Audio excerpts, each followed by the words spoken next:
What's up, guys? It's Lionel the Builder back again with another video, and today we're going to be reacting to the broken senior only job market. This video just dropped 5 days ago by Jason Goodison. So without any further ado, let's get into it.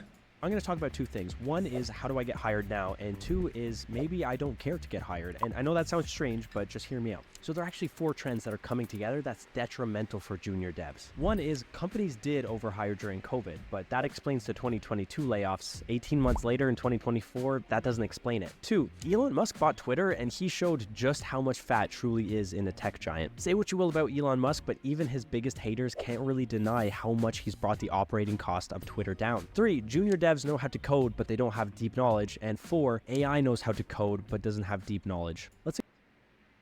Uncomfortable truth. You know, we were just talking about that, me and my homie. It's up to us to get our knowledge up, to get to the point where we have deep knowledge, and to not only get rid of the junior dev title and all that comes with that, but to just be better so that we are able to perform properly. You know what I mean? Who wants to be the weakest link on the team? You don't want to be the weakest link. We trying to be LeBron out here. Code, but they don't have deep knowledge. And four, AI knows how to code, but doesn't have deep knowledge. Let's explain what the real problem is. You have no deep knowledge. I feel like there's been no shortage of content lately about how new junior engineers have no deep knowledge. And honestly, I think that content is often promoted by people that also don't have very much deep knowledge. Deep knowledge is tricky because every 6 months I look back and realize just how clueless I was about a technology I was using 6 months prior. Most people suffer from the Dunning-Kruger effect. In the beginning, they learn just a little and they're overconfident in their skills. They think they're a genius. Then when they realize how much they don't know, they lose all of their confidence and it takes a year. Nah, I knew when I started I didn't know enough. You know what I mean? I never felt like I was a genius. Yo, who really, do y'all really feel like that out there after you finish your HTML, CSS, and JavaScript course or your boot camp? Do you really feel like you know more than the guys who've been here for 10 years or something like that? Hell no. But there is still that valley of despair is real. But, you know, you shouldn't lose all of your I guess I'm in the slope of enlightenment right now. Gotta be. I've been working so hard as far as like, whenever I see any word that I do not feel like I fully understand the same way I understand something simple, like a variable, for instance, I'm talking to ChatGPT about it. I'm looking at the documentation of whatever, you know, I'm using most of the time that's Firebase. And that's what I think everybody should do. My bad. Let's continue. Years to build it back up. I usually feel like I'm somewhere in the valley of despair. There's way more to any problem or system than you could possibly know, so try to be humble. The know-it-all types tend to always be at the peak of Mount Stupid. I tend to stay away from those people. Having said that, I do think there's a new age script kiddie phase that people tend to be going through. And the answer is simple but not fun. You have to eat your broccoli. Every year people tell me that being a tech is tough because you have to stay on top of the latest technologies. Honestly, you have to eat your broccoli. I love that saying, man. I've never understood that. I've never had that experience. As long as you spend a lot of time learning the fundamentals well, you'll see everything else kind of shares the same beginnings. For example, let's say I'm learning a new programming language and I want to learn how to write a variable. Easy enough, but not if you're a Python script kiddie. Because in C++, if you want to learn a variable, now you need to know static types, pointers, references, heap memory. If I'd gone the other way around, well, the Python variable would have been really easy to learn because it's just a subset of the C++ one. Usually new technologies don't introduce a new way of doing things. They just make the old ways much easier to do. So as long as you know your fundamentals, you're fine. And I guess this would follow up to my next point, which is learn something very well. If you don't have deep knowledge, you need to obtain deep knowledge in something. Now, I've already made videos on my recommendations of what programming languages to learn. I'm not going to talk about that here. I ultimately don't really care. Just learn one thing really, really well. Don't worry about running after the new shiny object every 2 minutes. There's been an uptick in what I'd call tech news recently in YouTube and Twitter. It's always talking about the latest JS framework or, you know, why the new jQuery release is really important. Now, I do love that content. I spend a lot of time watching that content, but I don't use it as a blueprint for what I should be doing. It's just so I can sound smart to people when I'm at parties. It has no bearing over how much money that I can make in my career. When I say learn one thing, it could be anything. It could be a tech stack if you're a full stack person. It could be one backend framework really well if you're backend. It could be the latest shiny JS framework if that's what you're into. Whatever you get the most joy from learning, just learn that. Learn anything except Rust. Don't learn Rust. Kidding. I mean, I just wanted to see how much of a reaction I could get. Rust fanboys, don't come to my house. Shit. Now, everybody's being dishonest. Yeah, shout out to this guy, bro. What a well-made video. He's got the captions in there. He's got B-roll in there. He's got little skits in there. Did y'all see how he started the video in the beginning? Very cool. I think. Let's talk about AI's real role in all of this. So strangely, before I talk about that, let's talk about Ozempic. Ozempic has been taking the world by storm. They're not today's sponsor, by the way. There's no sponsor today. Ozempic is a miracle drug that helps people lose weight just by taking a pill. The thing is, people aren't really being honest about when they're using it. They want to pretend like they're just getting there naturally. Now, I was reading Scott Galloway recently, and he had this article that was basically explaining how AI is corporate Ozempic. This is such a good article. There are a few points I want to highlight from it. Quote 1. Recent financial news features two stories: layoffs and record profits. A company lays off 5, 10, even 25% of its workforce, and 6 to 12 months later, its operating margin hits new heights. The ultimate peanut butter and chocolate shareholder confection is Meta, which produced a singular Hall of Fame quarter in Q4. This is actually pretty scary because it tells us what we actually feared, which is maybe our utopia of tech jobs is over. And to some degree, I think it is in its current form, but there are two really redeeming points in this article I want to bring up. This will correctly raise concerns about a dystopia where no one can find work, but AI will ultimately create jobs as there will be new windows of attack against corporate titans. The AI revolution will inspire a golden age of startups with lower infant mortality, as there will be fewer people, i.e. less risk, required to run sustainably. So basically, there's much more opportunity in startups, and there will be for the coming years. So an antidote too. If I could sum up this entire channel in one phrase, it would be build something that people actually use. I've been saying it for years, and the reason I've been saying it is teach a man to fish. I want you guys to understand that coding doesn't have to be a cute little job where you get a nice pat on the head from Daddy Meta and possibly a paycheck if they think you're still valuable for now. You can literally create value, and you can create it in a scalable way. You can be Another thing that I was talking to my friend about, and I mentioned in the video, I said, think about the power that we have as web developers. Look at other apps that are around there that we use, that we see blow up. Little habit tracking apps, or, you know, little productivity apps and things like that. What does everything have? Users signing in, a database, a cool, you know, front end design.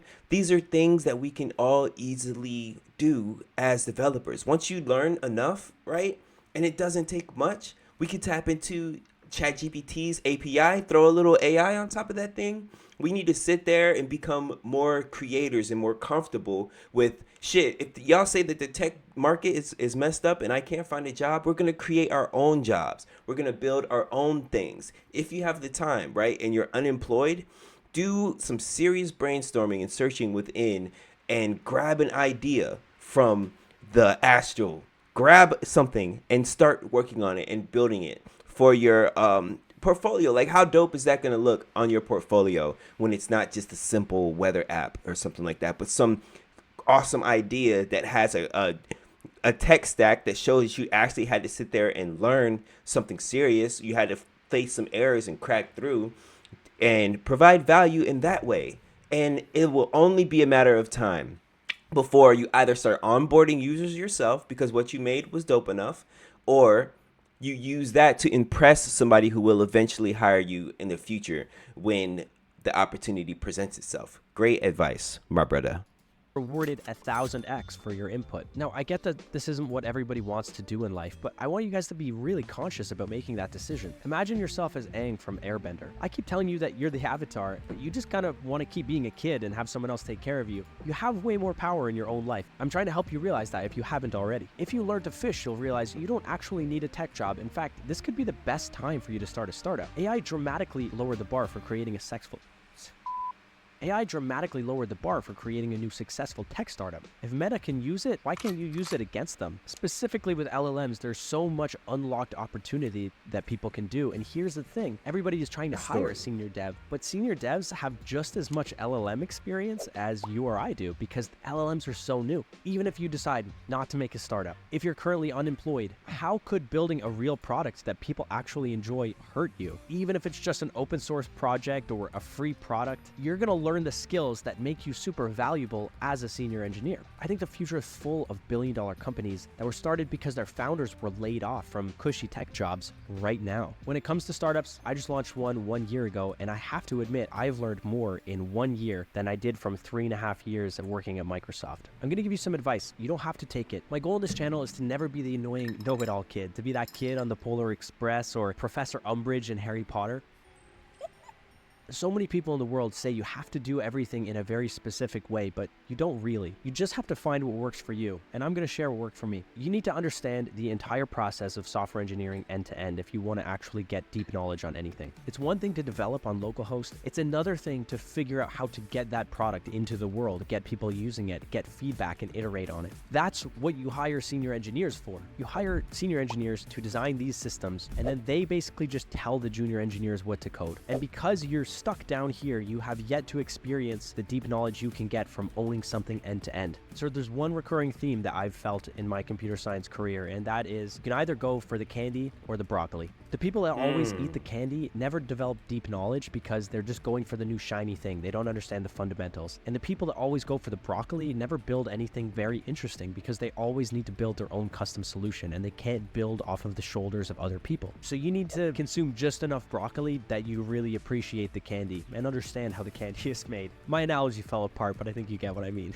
Now, I want to employ the gentleman's agreement between you and I. If you've watched one or more of my videos before and you enjoyed it, then you have to subscribe. That enables me to continue to make content for you. So I'm not going to check. It's a gentleman's agreement. Obviously, I can't check. But if you enjoy the video, I'm gonna drop his link in the description, bro. And also, can I get that gentleman? Click up. videos, you subscribe, and I continue to make them for you. That's our gentleman's agreement.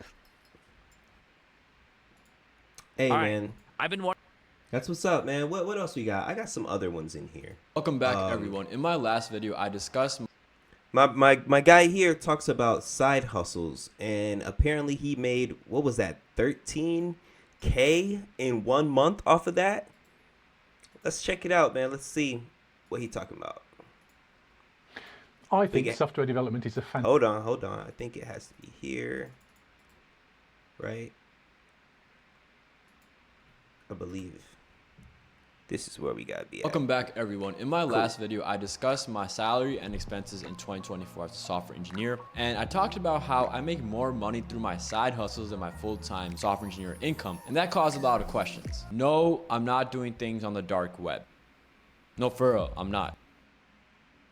I have created a couple of websites for myself showcasing different products or services that I offer to people. Now, one of the best parts about web dev in 2024 that didn't exist prior years is that you don't really need to know how to code anymore to create a pretty cool website. In fact, I know how to code, but I use no-code tools such as Framer to create 90% of my websites for myself as well as for clients. It has a bunch of pre-made templates that you can use and just create a website working off of them. So a 10-hour project is not only 2 hours because you use a pre-made template. And obviously, if you do know how to code, you can add some extra flair to it by integrating some custom code components. Otherwise, if you don't know how to code, you can still make a really good looking website. And by the way, I do highly recommend trying to learn how to create websites yourself through HTML, JavaScript, and CSS, because those are skills that can be easily transferable to any job. And there are a ton of free 8-hour crash courses on learning HTML, JavaScript, and CSS, so you really have no excuse as to why you don't know how to create a website from scratch. Now, how much did I make from web dev? Last month, I only created one site for a client, and it was just a simple landing page, and I charged $700 for that. Web dev is usually hit or miss. Like last month, I only made one website. Some months, like this month, I've already made 4, and I've already tripled the income from last month. So it's really up and down. And my second side hustle is my favorite side hustle, and probably the one that you guys may have seen me talk a lot about on this channel, and that is creating bots. So I create bots on the side. In other words, simple to complex programs that allow users to accomplish a task before other users. So here's an example. Let's say you and 1,000 other people wanted this new Nike shoe that I was releasing. There were only 10 pairs you can get on the website. Well, the first 10 people to get the shoe are the only ones who can really get it because then it'll be out of stock. That's why in order to beat the other users, use a program, otherwise called a bot, that can do all the things that a user has to do to buy a shoe online, but in like 3 seconds. This way you can use that program to get whatever shoe you want before everyone else. Now, I've made a couple of bots, and this includes sneaker bots, iPhone bots, bots for hats, server shifts, towing, and some bots I can't even speak about on this channel. They're legal, they're just a little weird.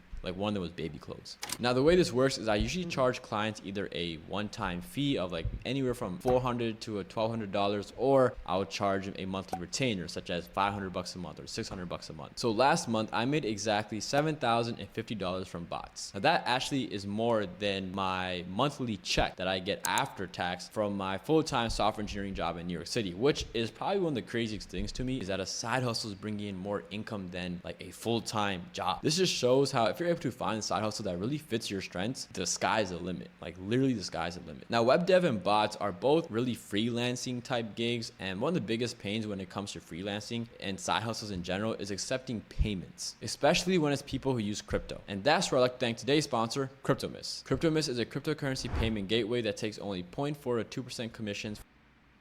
Shout out to Cryptomus. Well, I'm gonna skip that real quick.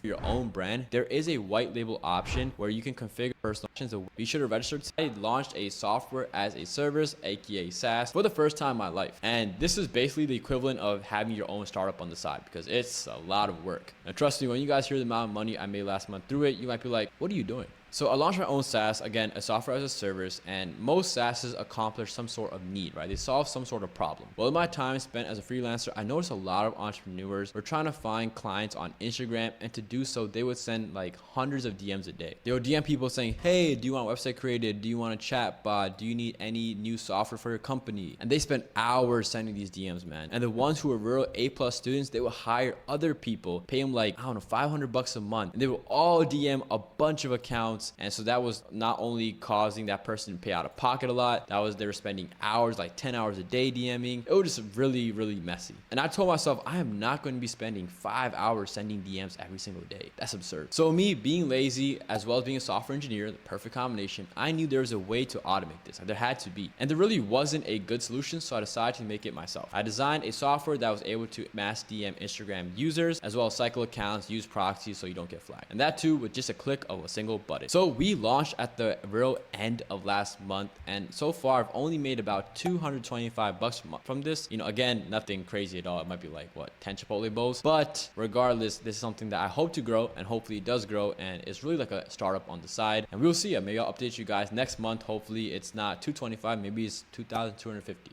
Now, my next side hustle, you guys are probably wondering, how do you have a full-time job and all these side hustles? Well, if you know how to time manage, you can do it too. So now, remember when I talked about creating bots earlier in this video? I was completely self-taught. I had no one to really go to. My friend and I just dived into this bot world together, and we learned everything from scratch. There's very few resources online about creating bots and how this entire bot dev space is, which personally, I don't know why. Well, I do. Everyone just gatekeeps it, but I just don't like the fact that people aren't really being forward about this information like I am. And now I know I'm going to get hit with these scammer accusations and online guru, and people are saying, yeah, buddy, sure, you made money with the skill you're teaching. You're just making the money by teaching and not actually the skill itself. I know I'm going to be hit with those accusations. There's no surviving. But I do want to say that I learned bot dev with limited resources on my own for 3 years straight. And I made so many mistakes in that process that I'm sure if I didn't make those mistakes, I probably could have learned bot dev under a year. So I decided that why not be the first person in the entire world to really educate people on bot development.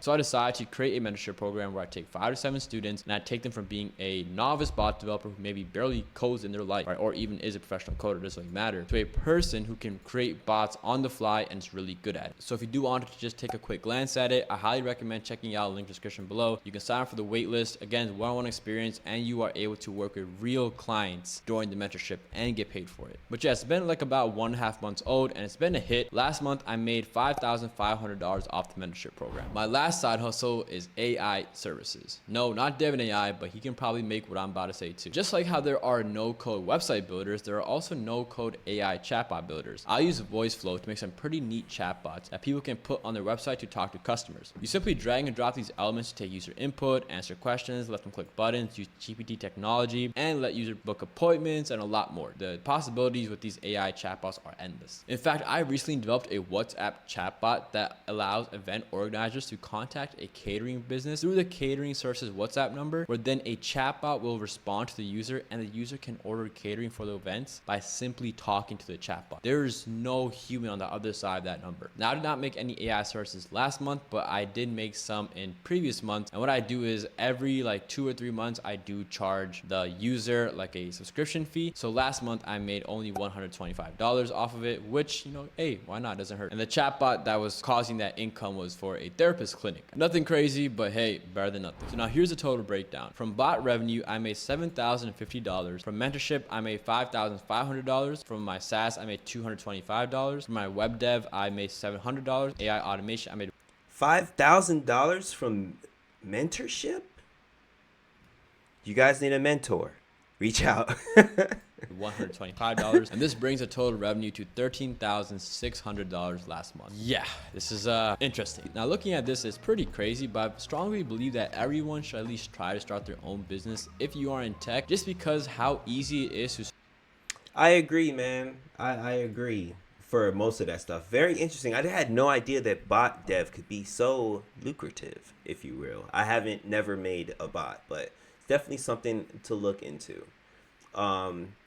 I really thought that this video here was saying something interesting, mostly at the beginning, and it's a very short one, but let's check it out. This is big salary mistake people make when joining a startup. The salary / compensation is just one vector of value that you get from a company that you join, right? Another one that you get is you get the learning, whatever it is that they get expose you to. Another one that you get is a network that you build while you're there, right? So there's all these other things that also in aggregate, and maybe I think it's common for people to over-index on the compensation or the kind of current compensation and under-index on other things that. And then there's just the raw emotional value. Do you like being around the people that you're around? Do you enjoy the idea that you're working on? Like, is it, those things matter, as it turns out. I have a fun HubSpot story. So when we started on this compensation thing, Brian and I had to pick salaries for ourselves, something more than zero. And so we picked $5,000 a month, right? It's like, okay, well, it's a number. Obviously below market value. We'd been out in the market for a while and had worked in our lives. So when we hired employee number 3, we had to decide what we were going to pay them, $5,000. Hired employee number 4, $5,000. And so we just built, it's like, okay, if you're here for the salary, you're here for the wrong reason, right? That's not why you're going to join this motley crew of folks. And that lasted a while. And then it kind of has this inertia built in where it's like, okay, well, all of us sitting in the room chatting with you that we're trying to get you to join the company are all paying ourselves $5,000 a month. Now, what do you think you should be able to get when all of us are making $5,000? Of course, that doesn't last forever, and you have to... What was the pitch at that time? So it's not like, no offense to HubSpot, but it's not the sexiest idea. You're not saying we're building the electric car here. Like you didn't have that. How did you convince people to do this $5,000, Lego block of salary building? Yeah. So we cheated a little bit, right? Because of the first 8 people in the company, 7 of them came out of MIT Sloan, the same school that Brian and I went to, and we met in class. So it was kind of in-network kind of thing. It's like, okay, well, it's just a bunch of friends that sort of know each other in network or whatever. Let's go do this thing, right? And they were kind of far enough along in their careers that they were not missing meals or anything like that, right? They had just gone to a relatively good business school. And so that was it. It's like, and then the other thing, like, this is not that risky, dude. Like, let's say this doesn't work out and we end up being chumps of the idea is really bad 3-6 months from now. You'll basically be able to pick up where you left off, right? There's no loss other than the opportunity cost of those 3 to 6 months. This is not like a irreversible lifetime decision that I've made this call and that's all I'm going to have to be able to do for the next 5 or 10 years. And that was enough.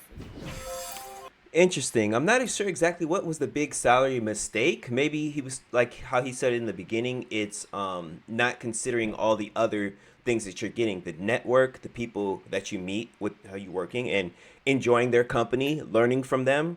Whatever tech stack you're using with whatever you're building, you're forced now to learn that thing. We talk about not having enough deep knowledge. Well, when you're working for a project and you have deadlines, you have things that you have to finish by a certain time, this is where you start to gain your deep knowledge. And the problem with us as being juniors is like companies don't necessarily want to pay for you to learn.